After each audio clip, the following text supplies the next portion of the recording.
There we go. Always love to hear that noise. So I'm going to stop sharing my screen because we all know where we are now. And I'm really happy to see so many of you here today. This is our first event in our Realigning the Curricula for the Future series, which is focusing on embedding sustainability in the curricula of specific subjects. And we've had so much demand for this, particularly in hair and beauty. There's so much enthusiasm out there for pushing this forward. But interestingly, from the responses to that survey, and thank you everyone who did feedback to that, most of you don't feel that you are 100% in embedding sustainability throughout the curriculum of your hair and beauty courses. So we hope this event really helps with that. And I think it's really timely at the moment with all the research that is going on out there, as we'll hear from both our speakers who are doing a lot of work in this area. So speaking of our speakers, I will introduce them both. I'll just spotlight our first speaker, who is Denise Baden. So where are you, Denise? There you are. So Denise has been involved in sustainability for many years. She's engaged with research and teaching of ethics, entrepreneurship, sustainable business, and corporate social responsibility at the University of Southampton since 2005. And a key area of interest in Denise's research has been sustainable hairdressing. And in fact, she has currently been the principal research investigator on an ERC funded project titled Embedding Sustainability in the Hairdressing Curriculum, Sustainable Solutions for the Hair and Beauty Sector, which is just ideal for today's session. So the perfect expert to have in the room today. And prior to this, her team also developed a certified free, I hope I'm right there, Denise, free virtual salon training program. Yep, I'm getting a nod today. Which we will include details to in the follow-up to this, because if you haven't heard of that, it really does look fantastic. So welcome, Denise, and we're really glad to have you. Right, pleasure to be here. So our other speaker today is then Christine McCaffrey. So hello, there she's on our screen now. So Christine is a lecturer and curriculum quality lead of hairdressing at New College, Lanarkshire. New College Lanarkshire are currently researching and trying to drive forward a unit dedicated to sustainable hairdressing in their SVQ3 course. So we're really glad you can join us, Christine, because you're kind of at this stage of getting started where I think a lot of people on this call might be. So we can have some really interesting discussions about that. So thank you for joining us, Christine. Welcome. Great. So now let's hear from all of you, all of our audience members. If we could go around and introduce ourselves. So I will start. If we could introduce ourselves with our name, role and institution. I am Lucy Patterson. I am the Sustainability and the Curriculum Project Officer at EAUC Scotland, which most of you may know, but if you don't, is the Alliance for Sustainability in Universities and Colleges. So I'm going to pass to the next person I can see on my screen, who is Lorraine Kinnear. You're on mute there, Lorraine. Sorry, I don't know if it's going. Tends to be really noisy if I put my headphones on. My name's Lorraine Kinnear. Sorry, I am a hairdressing, makeup artistry and beauty therapy technician at West College, Scotland. There's 3 campuses, so I'm in the Greenock campus. Thanks, Lorraine. Next on my screen is Angela Sheridan. Morning, everyone. I'm Angela Sheridan. I'm the head of learning for hairdressing, beauty therapy, complementary therapies and makeup artistry at Ayrshire College. It's nice to be here this morning. Thanks, Angela. Amy from DASA. Morning everyone, sorry I'm in a really busy area and I hope it's not too noisy. So I am the student president at Dundee and Angus College, but I have just finished my time as a student, so I did beauty therapy, makeup artistry and hairdressing, and work in the industry now as well. Great, thank you, Amy. You'll have a really interesting view then as a recent student. Diane from NESCL. Hi there, I'm Diane Smith. I'm a beauty and complementary therapies lecturer at NESCL in Aberdeen. I've, for the last 2 years, been part of the sustainability committee within the college, attending meetings and yeah, just sort of speaking on behalf of the teaching staff.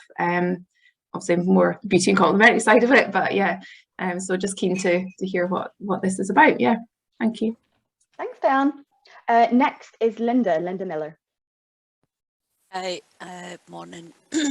I'm the resource supervisor at West College, Scotland for the hair, beauty and makeup department. Thank you, Linda. We've had Denise. I'm going to go on to Elspeth Robertson. I'm Elspeth Robertson and I'm the course leader for Hair and Beauty at West College. So I'm looking forward to hearing all about sustainability and how we can implement that in our courses. Thank you, Elspeth. Then on to Frances Bain. Good morning, everybody. I'm Frances Bain. I'm the head of school for hairdressing, barbering, beauty and complementary therapies at Edinburgh College. Thanks, Frances. Good to see you. Fee Craig. Good morning, everyone. I'm Fee Craig. I'm the academic and quality manager for hair, beauty and visual arts at Fife College. Thanks, Fee. Steph Keedy. Oh, hi, I'm Steph Keedy. I am Programme Manager for Hairdressing, Beauty Therapy and Performing Arts at Harrogate College. I recently just completed my carbon literacy training and have been teaching other teachers who are then passing that on to their students. So I'm really interested today. I'm really into it at the minute, to say the least. So that's me. Great, thanks, Steph. And Frances, who's on the call, has also done our carbon literacy training. So great to hear that you've gone through that. Sue Brown. Hello. Oh, hello. Hi, we can hear you, Sue. I'm the environment officer at the College of West Anglia, and I just wanted to find out what other people were doing and maybe then talk to hair and beauty in our college. Thank you. Thanks, Sue. And I have one more on my screen. Oh, that's just disappeared. So we'll leave them. So on that note, we will move on to hear from our speakers. So our first speaker is Denise Baden. So Denise, I will pass over to you to share what you've been doing. Thanks, Lucy. So I guess I began in the field of sustainable hairdressing about 10 years ago. And I was quite interested in motivating sustainable behaviour in general. And it turns out that it doesn't really matter what people's attitudes are. Their behaviour is basically built on their habits, you know, what they've always done. And I thought, so where do people get these habits in the first place? And I went to this lovely talk on catalytic individuals, where people were looking at people who were well networked and using them to promote various things, quite often it was in the business realm. And I thought, well, hairdressing is actually quite a high impact profession environmentally. There's lots of hot water, lots of chemicals, lots of hot air, lots of waste. And hairdressers talk to probably more people than any other occupation about an activity that actually has quite a high carbon footprint. So it seemed like a really good place to start. And I got some funds from the Economic and Social Research Council. And we started off in trying to engage hairdressers in a sort of green salon makeover, which was our chance to get a sense what the hairdressers themselves thought, what the challenges were, where the win-wins were. And we found a number of things. One, it's really hard to get hairdressers all in one place, even with bribery like a 3-course meal and top speakers and all that. But two is once engaged, they're really up for it. So, and we did discover some win-wins. I think a lot of people assume that sustainability, they always think in terms of the hair dryers because they make a lot of noise and they sound like they use a lot of energy. But actually, when you dig down, it's running hot water is the most energy intensive thing hairdressers do. It's where the real carbon footprint comes from. It's the most energy intensive thing we do in our homes, running hot water. So people might be going around, you know, switching off their lights and so on, but actually they can make most impact by just having a shorter shower or, you know, not standing under hot running water while they leave the conditioner for 2 minutes or whatever. So we found a number of win-wins and that enabled us to sort of move forward. And that is that neither our hair, nor our bills, nor the planet likes too much hot water, heat, or chemicals. So that's something everyone can agree on, and it's a big part of salon bills as well. So we focused on looking at solutions that address the amount of hot water running. So things like eco shower heads. And we got really good feedback on those. Those salons who tried them invariably reported a very quick return on investment very quickly, especially if you've got lots of sinks. And sometimes once you've got one going, the other one doesn't work so well. When you've got eco shower heads, quite often they work by sort of putting bubbles in, and it makes it very soft and silky on the hair. It reduces the pressure, and it means you can have several sort of sinks going at the same time. So things like that, things like shampooing once rather than rinse and repeat. So a lot of people got in the habit of thinking you needed to shampoo twice, but actually, you know, unless you've got a ton of product on your hair and you work in a fish and chip shop, you don't. So straight away, you're almost halving your carbon footprint by shampooing just once.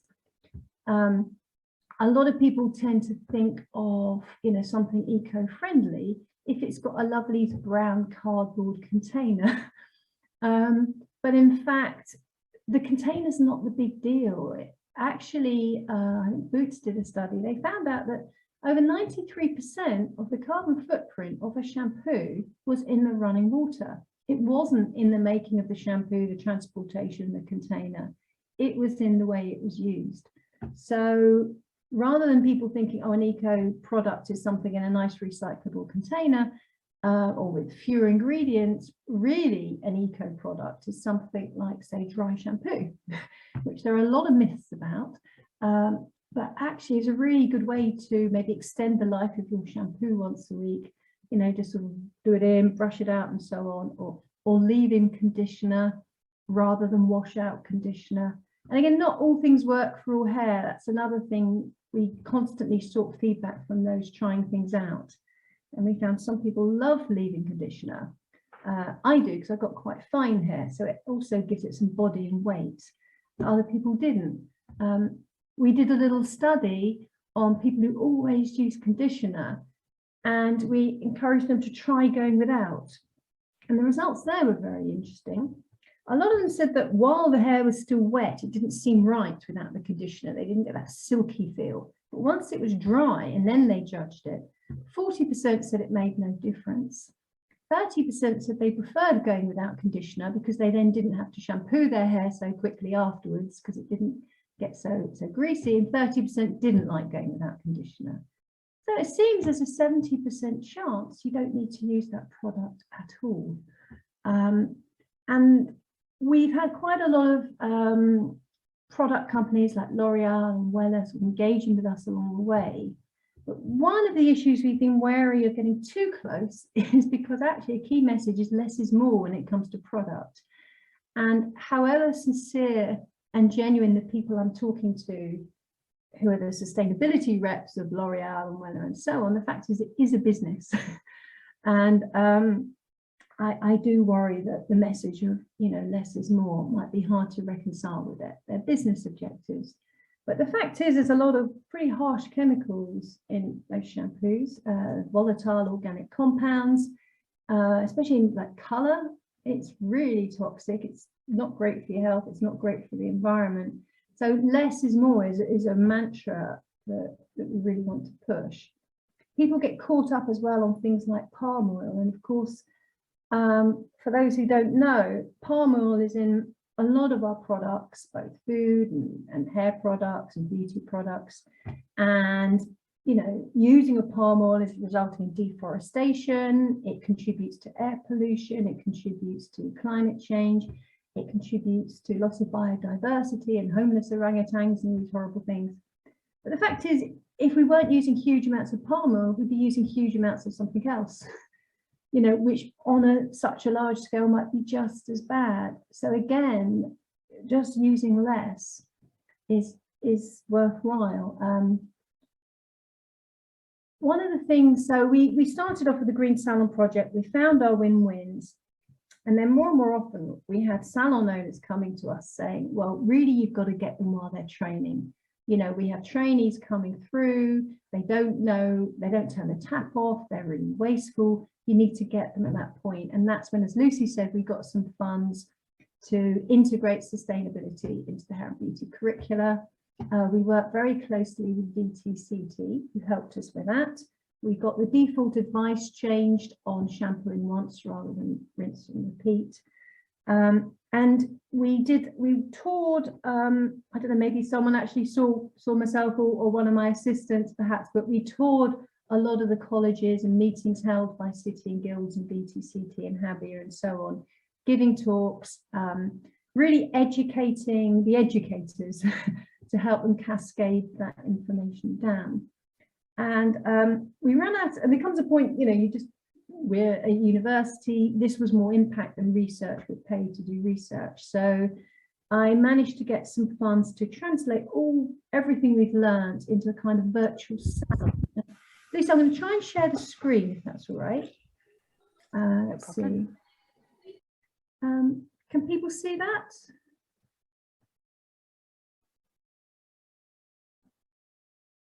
How's the, let's try and get out of there. Can people see my screen, the Hair and Beauty screen? No. No.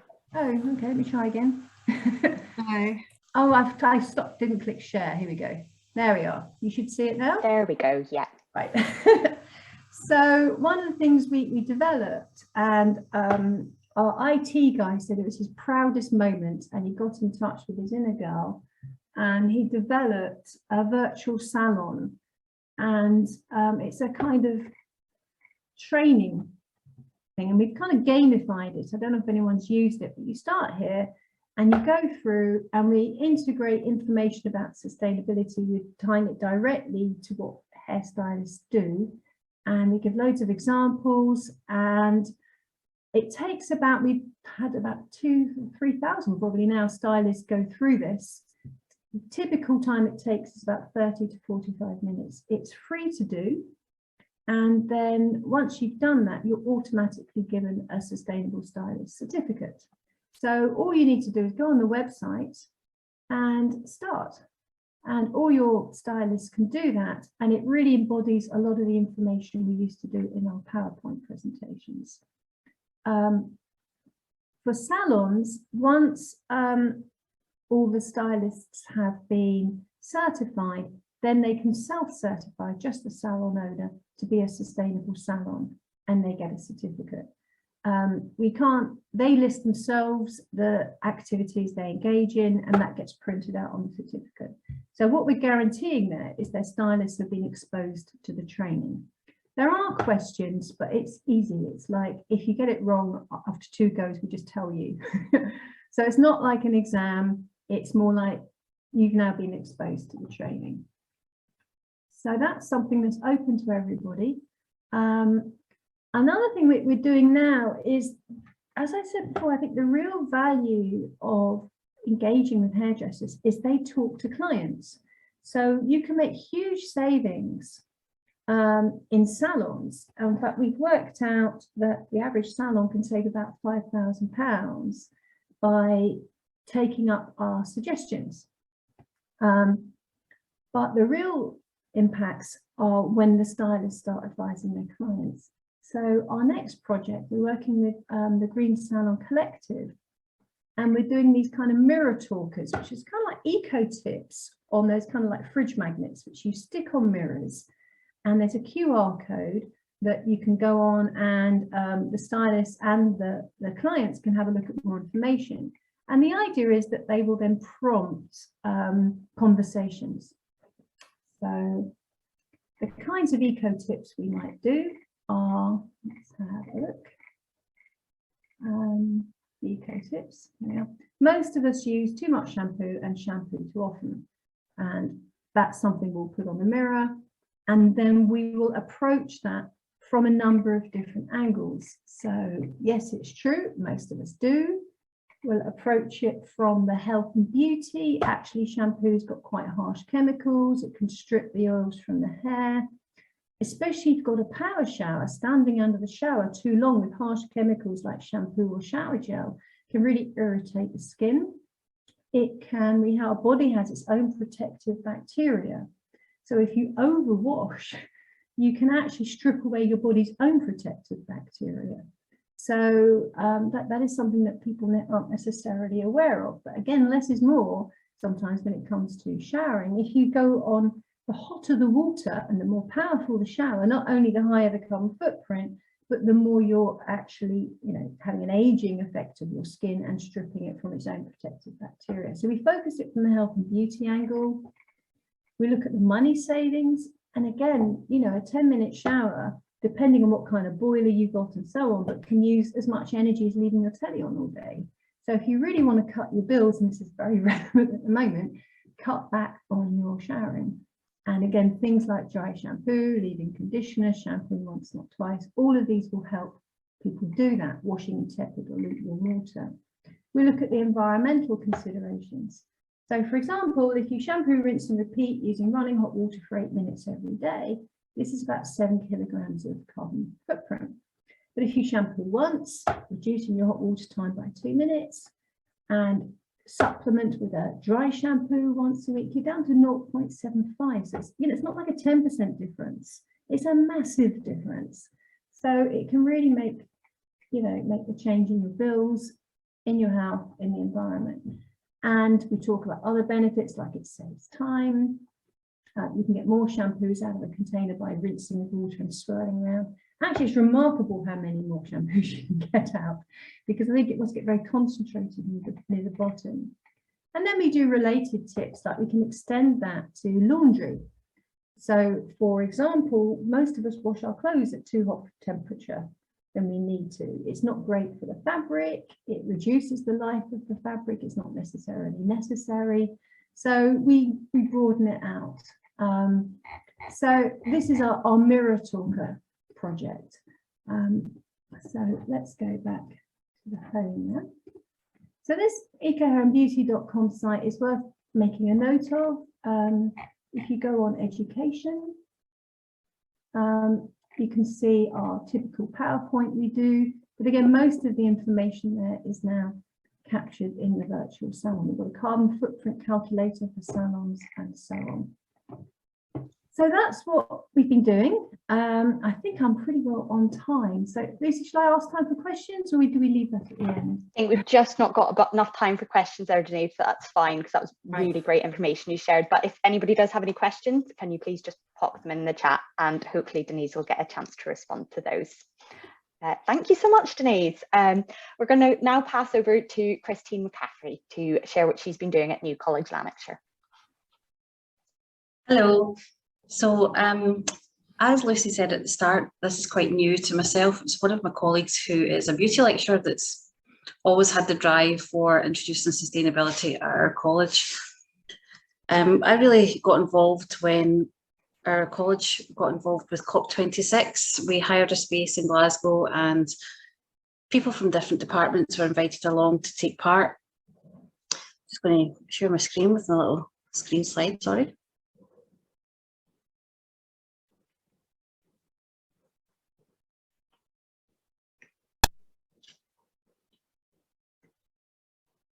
Beginning slideshow.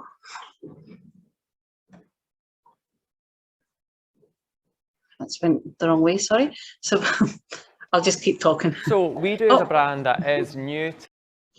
So basically, our students were involved at COP26. We carried out a survey monkey with the general public. They were participating in haircuts and just making awareness with the public and carrying out our survey. And basically the whole point of the survey was to find out how important it is when clients make a choice of the salon we go to, how green and ethical it was as a salon.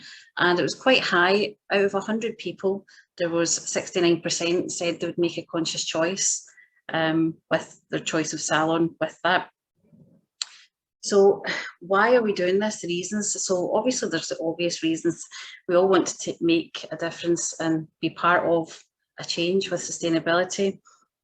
I feel as a lecturer, we're setting out professional practice and we have all these students that we are setting up to go out into industry, and who best to start them off and go into salons. With myself, we have a lot of students either work in local salons or have opened up their own salon themselves. So if they go in and they've got that as their underpinning knowledge and embedding it into their salon already, then it'll just keep going from there on. Not only that, as Denise said, we're hairdressers, and in industry, we're talking all day to our clients. So it's also embedding it into the community by bringing it into the salons and making it a talking point. At COP26, we one of our partners is Wella. I'm not sure who uses Wella products. So they came along and supported us at the COP26 event, and this is John Walker talking about the We Do products. So I'll let John talk for a little bit and then I'll back up some more information on the products. To the hair care sector, but it is really not making any kind of slow approach to its arrival. It has been winning awards right, left and centre, from the Vegan Awards for its plastic-free shampoo bar, but also in Marie Claire as well. So it really is starting to gain momentum for a brand new brand. When it comes to the plastic point of view with We Do, with the collaboration with Plastic Bank, with every product bought or sold within We Do is equivalent of taking 8 pieces of plastic out of the ocean. So with its launch across the globe in different countries like France, Germany, the UK, and now as far as Australia, we have now removed nearly 8 million pieces of plastic from the ocean, which is just an amazing achievement from the brand. So as you heard there, the difference it's making to the ocean. I actually have one of the shampoo bars here. So I don't know if you can see that. It comes in a little box there. And this is it's a soap bar, so it's a shampoo bar. So it has no sulfur, no silicone, and the ink on the box, it's a lot of the problems with recycling packaging, it's to do with the carbon and the ink. So on this, it's completely recyclable. And it's down to the carbon and the ink. Actually comes with a nice little bamboo case as well to hold it in for in your bathroom.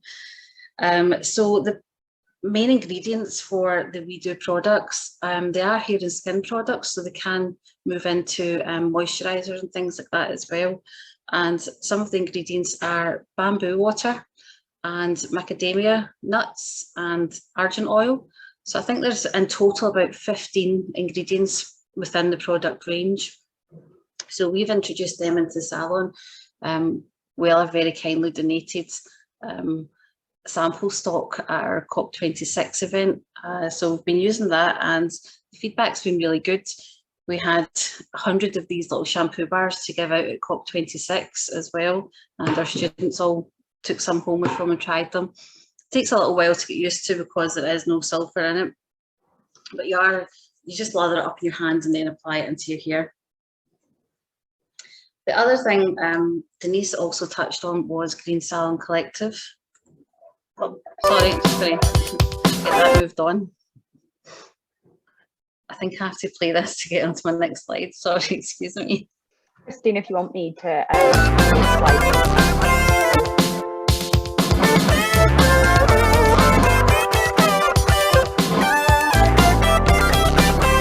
I didn't choose music for that, just to let you know. It's not going to my next slide again. So basically, Green Salon Collective, we were put onto Green Salon Collective again by Wella, and we contacted them just to find out about what they actually do. So their main focuses are recycling, education and research. So the most common ways to handle waste, you've got recycle, recovery and compost. So what I found out with Green Salon Collective, I don't know if any of you are aware of this, probably are, they can use hair to soak up oil spillages in the ocean, and they've recently started using it as compost as well for growing food. I think they've just recently started piloting, working with a dog groomer company as well to experiment with recycling dog hair. With the education part, as Denise demonstrated, there's quite a lot on their website. as well, and they do free Zoom webinars on Tuesday if you're not signed up to them. And if you are signed up, there's lots of things you can get with additional training. It is a cost, and there's different layouts to whatever you are collecting. And at the moment, they're offering 25% discount to colleges because they're quite behind the whole ethos of we're a training environment and we can reach out and implement it into our education. Chemical waste, what they've recently been experimenting with again is turning chemical waste into electricity, which again, something was totally new to me. So basically, when you sign up to them, you get all the different deposits for your waste.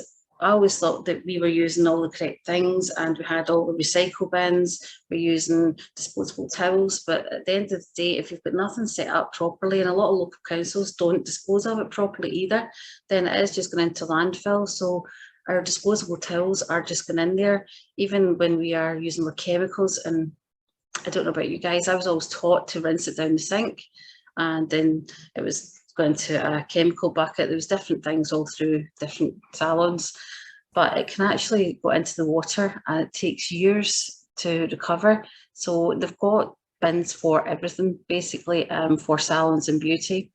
For our metals, apparently it's 1% of salons that recycle their foil. So that's quite low. There is metal waste, and it'll take all your tubes of tint, your used foils, anything that's basically like an aerosol, you put that away as well, and it all gets recycled properly. Eco heads as well, something Green Sound Collective had mentioned to us, and I think it's up to 6%, 6 times less water that you use with the eco heads. So where we're at the moment at New College Lanarkshire, actually about to present to the Executive Board on Tuesday. We put together a paper where our salons are within the college. It's in part of the listed buildings, so we don't actually have proper insulation. It's brick walls with the salons. So we are looking to have a refurbishment done to insulate the salons better and make them a bit more eco-friendly. So we've put together a full presentation on this and to use Green Sound Collective for our recycling. And that's really it. Thank you. Christine, that was great. I've got a question, Christine. We do have time, about 5 minutes for questions from everybody here. So I wonder how you involve students with these changes, and do you explain to them why you're making these changes, or do any students drive these changes? Well, my colleague Karen and I spoke to the students when we were setting it up. I actually got the students to go and research what other companies do eco-friendly products, and I sent them a little task as well to go and find out about the eco heads. So we do involve the students, and there are a few other companies that use sustainable products. The Bioaesthetics we use currently at the moment as well for our level 3s, and they have the same products. Most manufacturers do. So we have set the students tasks to go and find out, and we are looking to, as you'd mentioned at the start, Lucy, implement. We want to write a unit and take it to SQA and start to introduce it into our actual teaching, the delivery of the course framework. I don't have it at hand, but I can send it on to Lucy to pass it out to everyone for the costs. It depends on the package you get. So I think for ourselves, we were looking at 10 salons. We're basically piloting this at Cumbernauld campus where I am. So I did, when I looked at the cost, look for all 3 campus, and I think for 10 salons, for all the recycling bins and the uplift of everything, I think it was like just under £1,000 for the year. But as I said, they will offer 25% discount to colleges. What you can do is put a green tax on. So you've only got the cost to pay out once. So if you charge maybe an extra 50p or an extra £1 per service, and you get a little QR code to put on the mirrors as well to let clients know and make them aware, and you can explain to them what a green tax is and why we're doing it. And it's a great way to start the conversation and get people involved, the community involved. Any other questions?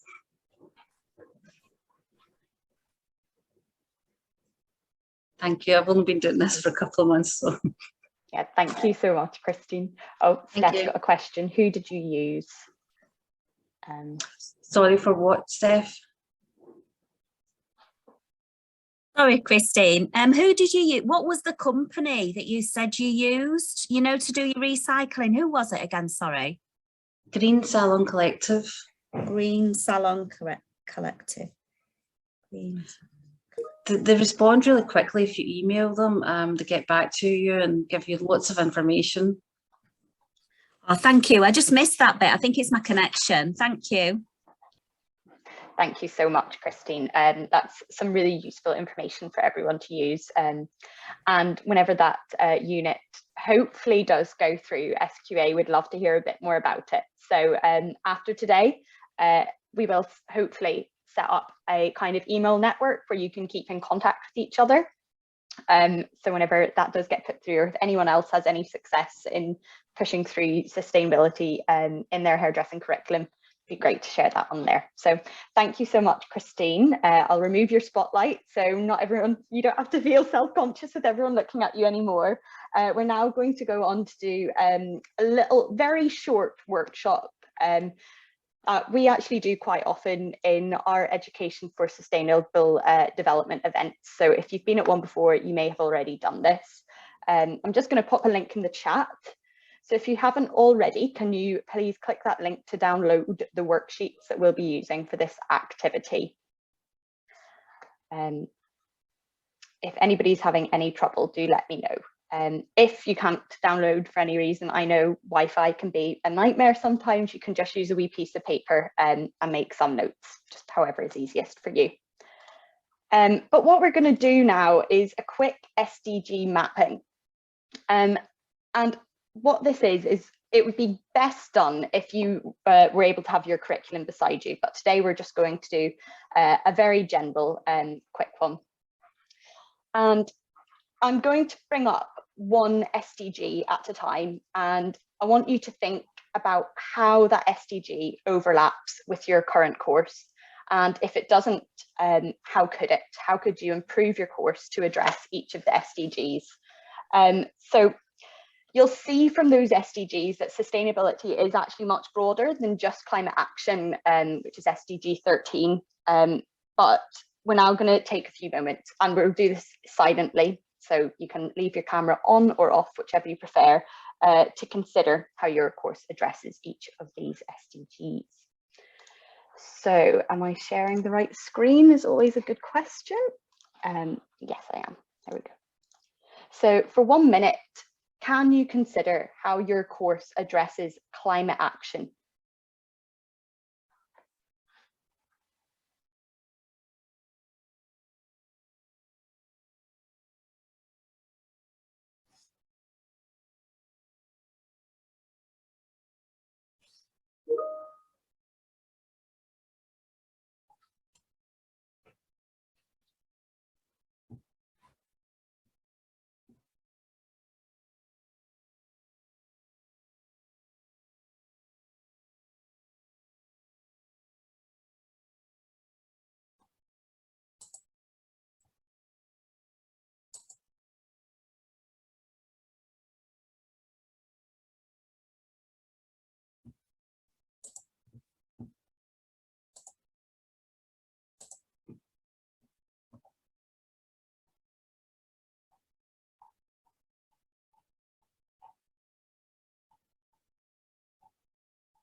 Okay, well, where my little clock got stuck there, so you had a bit more with a minute.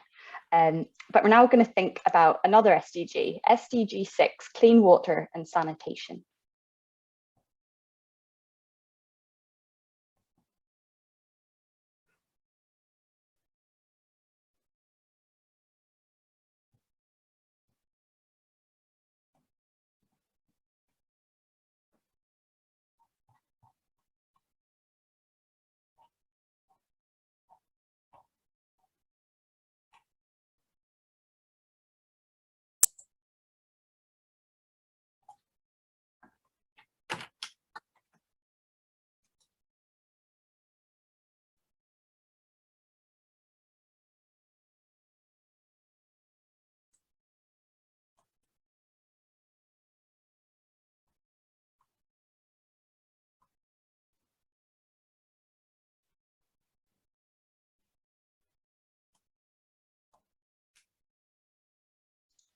Okay, time's up on that one. Next one is no poverty, SDG 1.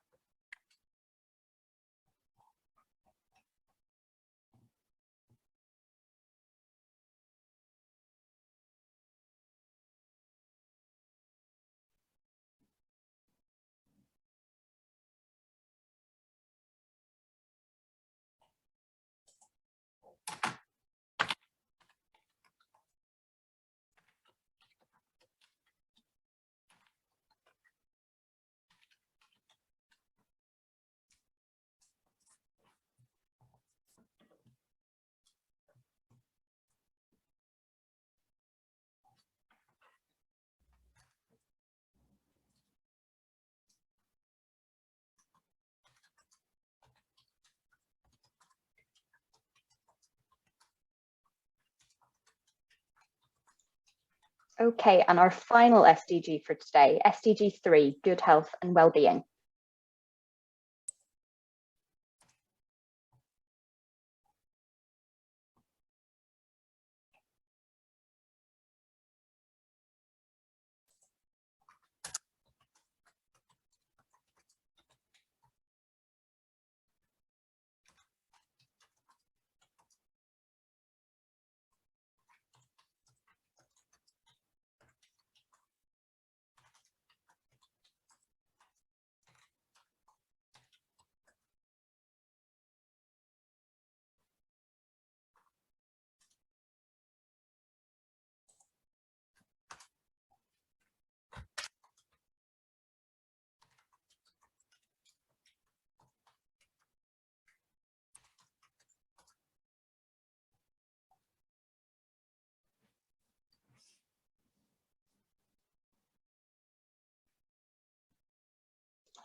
Okay, and we'll finish that activity off there. I hope you all found that quite useful. After today's session, I'd really encourage you to go through that and finish it off, but with a copy of your curriculum beside you.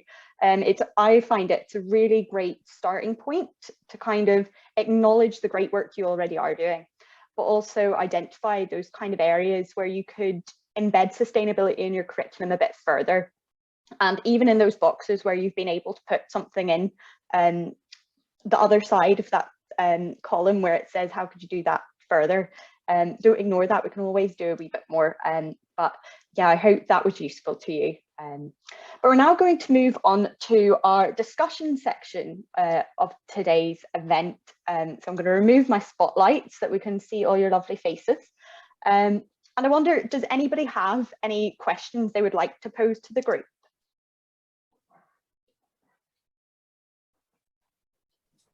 Apologies if you can hear the train passing by me. I've just moved last week and I wasn't aware I was so close to the train tracks. Christine, did you have something there? Yes, Lucy, just Denise's website, is it in the chat? I haven't had a chance to look. Yeah, we've popped it in the chat there. Okay, that's great, thanks. I'll include it in follow-up materials as well. So you. If anybody doesn't get a chance to see it, you will see it after today. Any other questions? If not, I do have a bit. I'm a blue teacher person. I've got a few stocked up here. So the first thing, Angela, do you have a question? Sorry, it was just really maybe to Christine, because you seem to be doing quite a lot of work, and it was just about you know, how you sharing that work across Scotland's colleges. I'm just thinking of some of the forums and College Development Network forum for hair and beauty, you know, to kind of learn from what you're doing, I think would be a good thing. So it's more an observation and just to see if you're doing anything, Christine. Oh, absolutely. As I said, we're presenting to our executive board on Tuesday regarding funding. It is something we will look at once we have everything up and running, first of all. It has really just been since COP26 that I've been involved. I'm actually involved in a sustainability committee within the college as well. I think someone else mentioned they were doing that at their own college. So it's still a bit early days for me to contact out with at the moment until I just get proper. Today's been my first presentation on it and scrabbling around trying to get everything together. So yeah, it's definitely something that we would be doing further down the line. No, I think you're doing great work, and we have a heads forum across Scotland's colleges. You know, maybe we could invite you on, you know, just to talk, because I think it's about spreading the word, isn't it? And Absolutely, and learning from each other. Yeah, definitely, and that's one of the things really wanted to get from today, to find out what other people are doing as well at their colleges. And from feedback I got from friends within industry, not a lot of people were aware of companies like Green Salon Collective. So had you guys heard of it before? Is anyone using it? Not using it. I think the challenge is the cost involved, and it's driving sustainability with the current budget. So that seems to be some of the challenges I'm coming up with. Absolutely, and that's why we've started. Sorry, on you go. Sorry, Christy, we started the journey with the Green Salon Collective, but as Angela said, it's trying to get some funding to actually get it, you know, in the college, because although sustainability is a huge thing, huge topic, but when you're trying to actually get these projects off the ground, people are going, no, there's no funding. So we're looking at actually taking out our budget. But it's good to know that you said it's roughly about 1,000, because I worked out it was probably going to be about 3,000 for our area. But you know, like I say, getting in touch with them and then starting that journey a bit more, you know, we'll kind of push forward, and I'm hoping to get it in place for academic session next year. Yeah, we're it's great to hear that you're using it and it's working well. So I mean, they're a fantastic company, and it is just the initial layout, and then, as I said, we can add in a green tax, and clients aren't going to complain about something like that. And even at a college, we're so low in price anyway, so 50 pence a pound onto each service doesn't make too much of a difference. But yeah, it's trying to get those above to give us the cash, isn't it? Definitely. Linda, you have a question there. Yep, it was just, see the Green Salon Collective, do you know if it's on our procurement system? You know, the college's procurement system? I don't think so. Is that directed at me? Sorry, Linda. Yes, Christine. Yeah. Sorry. I don't think it is. That's why we can't put it into just our normal budget, and we've added it into what we're taking to the executive board for the installation of the salon. So put everything in this cost. I think it's actual external funding you can apply to, because one of my colleagues was looking into lottery funding, but there's other places you can apply. So we're taking that to executive board first. And like I said, it's the initial layout. Yeah. And then the green tax. Okay. Thanks for your help. Welcome. I have a question to pose to everyone in the group, really. So one of the skills that we think of for sustainability is futures thinking. And I wonder, do you prepare your students to adapt to future technologies and techniques in hair and beauty that might have the potential to be more sustainable than current techniques?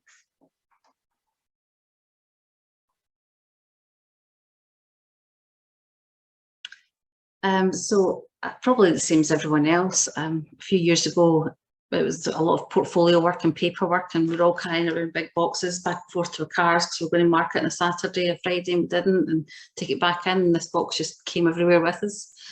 So we implemented about 11 years ago the use of e-portfolios, and that's been part of how we do. We now no longer do any paper copies of work.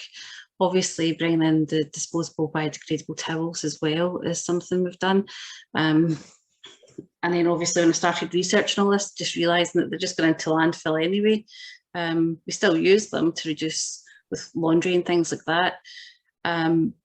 Again, with our product ranges, we've been a lot more aware of the products that we're using, whether actually all their foils, their tint tubes, their boxes are all recyclable as well to a point. Obviously, it depends on the carbon ink as well for how much can be recycled, but I don't know if everyone else uses, but I'm sure other manufacturers and product ranges have the same sources as well. Diane, you had your hand up there. Yeah, just a couple of things really just to discuss. Similar to what Christine was speaking about there with regards to the e-portfolios. So one of our biggest drives at the minute with our sustainability committee is the fact that over lockdown has its positives and negatives, but with regards to printing, at the last meeting we had at NESCOL, we had saved as a college, bearing in mind the different campuses, £72,000 in printing.